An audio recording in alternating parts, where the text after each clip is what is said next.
Inyunyana yeziSebenzi zezempilo Nehawu ithi umbhidlango wayo wesiteleka usazoqhubeka. Esithangamini Izindaba Braamfontein emini namhlanje Nehawu idalule ukuthi izingxoxo zasetafuleni zokubonisana phakathi kwayo nomqashi ziphinde zafadabala njengoba uhulumeni engafuni ukuhlangabezana nesiphakamiso sokwenyuswa kwemiholo yeziSebenzi ngamaphesenti ayishumi.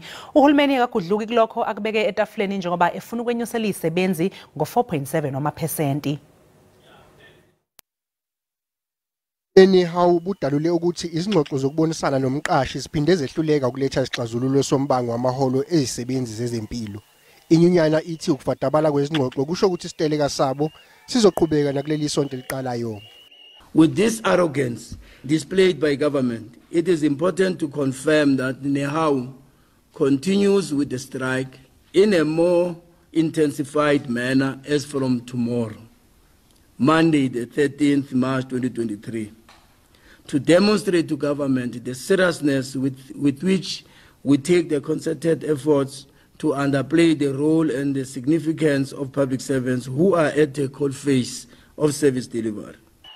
Nehawu igabe ngesigatshana somthetho usection 23 womthethosisekelo ohambisana nelungelo lokuteleka.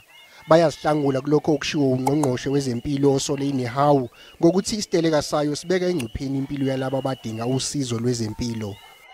Not only they will intimidate workers on dismissals, no work, no pay, they will use courts, they will use police and soldiers, but also they will use propaganda machinery to turn the public against the striking workers.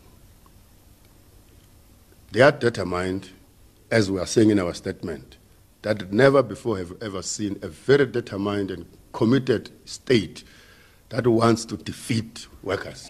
Isicao senkantolo yokwedluliswa kwamacala ezisebenzi kulindeleke ukuthi sikhiphe isinqumo saso maqondana nokuthi isiteleka seNehawu sisemthethweni noma cha.